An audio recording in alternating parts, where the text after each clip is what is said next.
일반적인 상식선에서 가슴 수술을 분류해보자면 가슴이 작으면 확대 수술을 받고 가슴이 크면 축소 수술을 받는다, 이렇게 두 가지로 생각해 볼 수 있겠습니다. 하지만 이렇게 단순하게 분리하기가 조금 애매한 경우도 있는데요.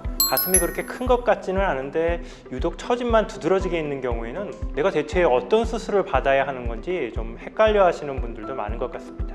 가슴 처짐을 해결하기 위해 하는 수술을 가슴 거상술이라고 하는데요. 유두의 위치를 위쪽으로 올리고 처진 가슴의 하부 조직과 늘어진 피부를 절제해내는 수술을 말합니다. 가슴 거상 수술이라고 하면 다소 생소하게 느끼시는 분들도 많을 텐데요. 대개 가슴 수술에 대해 얘기할 때는 확대냐 축소냐 이 두 가지 정도로 생각하는 경우가 많기 때문에 제3의 선택지라고 할 수 있는 이 거상 수술에 대해서는 비교적 덜 알려져 있다고 할 수 있겠습니다.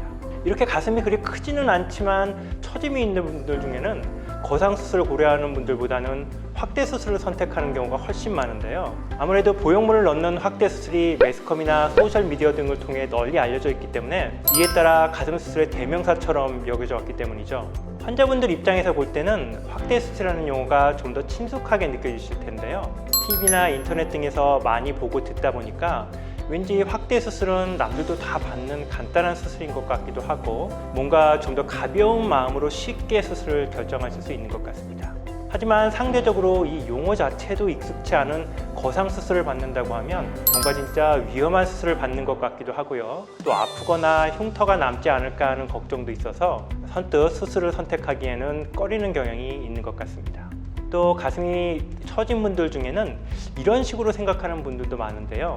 예전 젊었을 때의 내 가슴은 탄력이 있고 풍만한 그런 예쁜 가슴이었다. 근데 이제 세월이 지나면서 마치 풍선에서 바람이 빠져나가듯 이렇게 가슴이 힘없이 늘어져 버렸다. 바람 빠진 풍선에 다시 바람을 넣듯이 늘어진 가슴 속을 보형물로 채워 넣으면 피부가 늘어나면서 예전과 같은 탄력 있고 예쁜 가슴이 될 것이다. 하지만 단순히 크기를 키우기 위해서가 아니라 처짐을 개선하기 위해 보형물을 넣는 경우에는 이런 방식으로는 원하는 결과를 얻을 수가 없습니다. 첫 번째 이유는 한번 늘어진 피부는 다시 예전과 같은 탄력으로는 돌아갈 수 없기 때문이고요. 두 번째는 본인 자신은 자기 가슴이 그렇게 크지는 않다고 생각하더라도 유두를 중심으로 가슴 아래쪽 부분은 조직이 많고 무겁기 때문에 처진 것이므로 이 부분의 조직을 제거하지 않고 단순히 위쪽에만 보형물을 넣는다고 하면 윗가슴은 볼록한데 아래쪽 부분은 그냥 그대로 처져 있는, 그러니까 전체적으로 크기만 커졌지 여전히 늘어져 보이는 이상한 결과가 나오게 되는 거죠. 그럼 도대체 어떤 경우에 보형물을 넣는 확대 수술을 하고 또 어떤 경우에는 거상 수술을 해야 하는 걸까요? 1976년 레그노트란 분이 가슴의 처짐 정도를 나누는 획기적인 분류법을 제시하게 되었는데요. 이 분류법은 50년이 지난 지금까지도 약간의 변형만을 거쳐 널리 사용되는 방법이니까요. 간략하게나마 설명을 해보도록 하겠습니다. 레그노트 분류법의 핵심은 바로 유두와 가슴 밑선 사이의 상관관계입니다. 우선 유두가 가슴 밑선보다 위쪽에 있는 경우는 정상이라고 할 수 있고요. 여기서 점점 처짐이 진행될수록 유두는 아래쪽으로 내려가게 되는데요.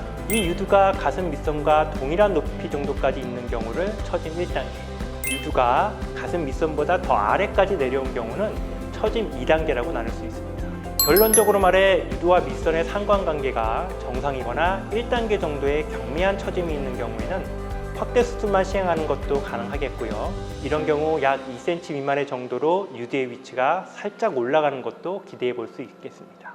하지만 이미 처짐이 많이 진행되어서 유두의 위치가 이미 밑선보다 아래까지 내려가 버린 처짐 2단계에서는 확대 수술만으로는 좋은 결과를 기대할 수 없고요. 이런 경우 보형물을 넣게 되면 윗가슴만 볼록해지면서 오히려 유두는 상대적으로 더 처져 보이게 되어서 이러한 경우에는 반드시 거상 수술을 시행해야만 하겠습니다. 이러한 기준을 지키지 않고 그냥 무턱대고 확대 수술을 받으신 분들 중에는 만족스럽지 못한 결과로 인해 재수술을 받게 되는 경우가 많은데요. 사실 처짐 때문에 확대 수술을 선택하신 분들은 가슴이 원래 아주 작았던 경우는 거의 없고요. 처음 수술 받을 때의 의도 자체도 가슴이 키우려는 마음으로 수술을 받으셨던 것은 아닐 겁니다. 하지만 수술의 기준에 대한 정보가 정확하게 없다 보니까 그냥 처짐이 개선되고 예뻐지겠거니 하는 막연한 기대로 그냥 주변에서 많이 한다는 확대 수술을 하게 됐던 거죠. 하지만 정작 수술 후에는 자신이 원했던 결과와는 뭔가 좀 다른 것 같아서 후회들을 많이 하시게 되는데요. 이런 경우 어색하기만 했던 보형물은 제거해버리고 처짐을 개선하는 거상술을 받고 나서야 이게 바로 내가 원하는 수술이었구나 이렇게 깨닫게 되는 경우를 흔히 볼 수 있습니다. 내가 받아야 할 수술은 과연 확대술일까요? 거상술일까요? 여러분들이 결정하시는데 조금이나마 도움이 되었으면 좋겠습니다. 다음번에는 더 좋은 내용으로 찾아뵙도록 하겠습니다.